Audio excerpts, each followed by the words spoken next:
As a survivor of narcissistic abuse, you lose interest in looking good. You stop caring about your appearance and you find it extremely difficult to do things like putting on makeup or dressing nicely. Trauma is not the only cause behind why all this happens. No. The narcissist's relentless yet systematic criticism of your looks and how you present yourself make you doubt your looks and you become a smaller version of who you are so that they can appear bigger. Let's understand this more by talking about 4 ways a narcissist puts you down when you look good. Hi, I am Danish, a narcissistic abuse recovery professional. Please subscribe if you haven't already because your subscription to the channel always helps in spreading awareness about narcissistic abuse. Before we begin, I have a question for you. How did the narcissist treat you based on your looks?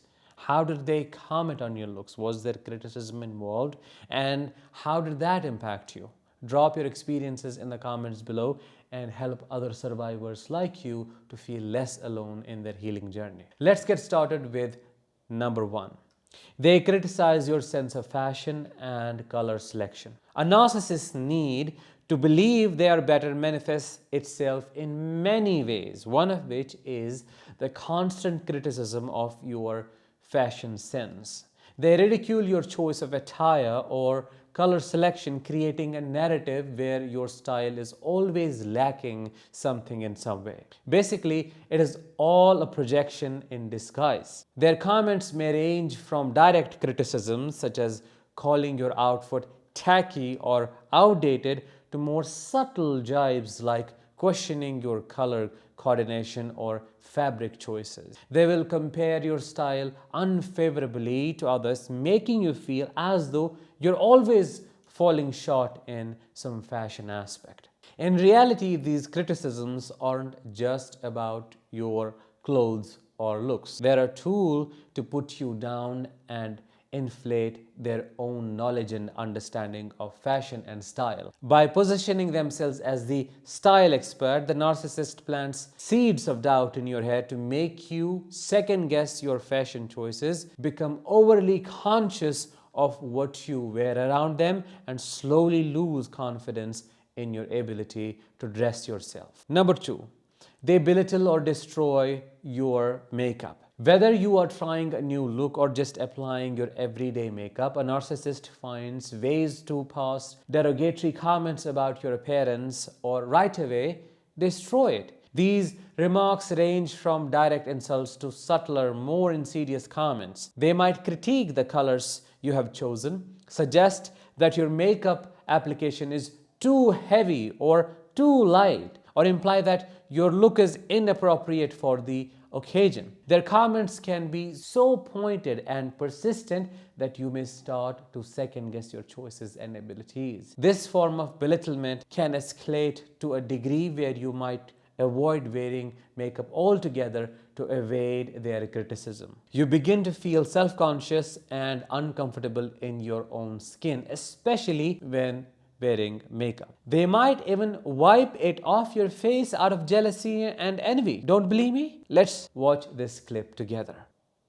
You guys see how good I look, right? I look pretty, I look presentable, I just look so cute. Yeah, it was never possible when I was with the narcissist. Not for a second. The narcissist does not allow you to look beautiful. Specifically, what he would do to me is every time I put on makeup and every time I just looked like, put together, he would take his hand and wipe the makeup off my face and then wipe it on my clothes and ruin what I was wearing, ruin my look, ruin my outfit, ruin my makeup. And that's because they're so deeply insecure, especially narcissistic men, especially if you're beautiful.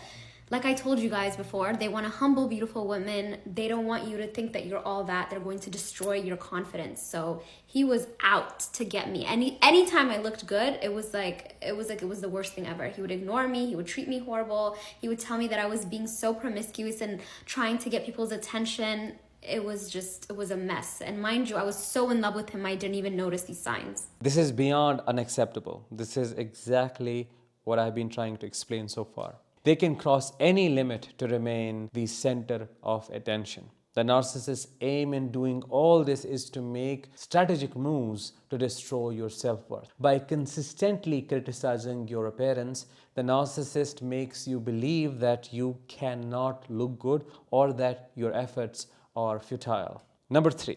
They interrogate you for looking good and dressing up. When you decide to dress up, whether for a special occasion or simply because you want to feel good about yourself, narcissists employ a different tactic to undermine your confidence: interrogation. This approach is both insidious and confusing, as they bombard you with questions as you dress up or get ready. They might ask, "Who are you trying to impress?" Or, "Who are you dressing up for?" They think everybody is a cheater and a liar like them, and one cannot look good without the intention of glorifying their image. When asking these questions, they imply that you have ulterior motives or are trying to attract attention, which makes you feel uncomfortable or guilty about wanting to look good. If you begin to question your reasons for dressing up, they gain the upper hand in dictating how you should present yourself. Another example of the parasitic takeover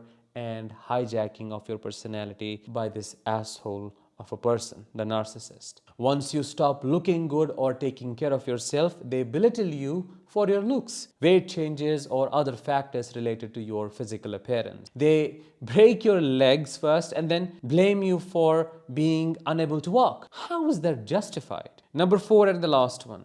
They criticize you if you try to improve yourself, if you work on yourself. If you embark on a journey of self-improvement, whether it is working out or making healthier dietary choices, the narcissist in your life will cross the globe to sabotage your efforts. They will make snide comments about your exercise routine, criticize your new diet, and force responsibilities on you that interfere with your self-care routine. And mind you, all of this is done intentionally. They fill the house with the food you are trying to avoid when they know you're trying to eat better. This active sabotage is a clear sign of their desire to keep you from gaining self-confidence or independence. By the way, have you experienced any of this in any way?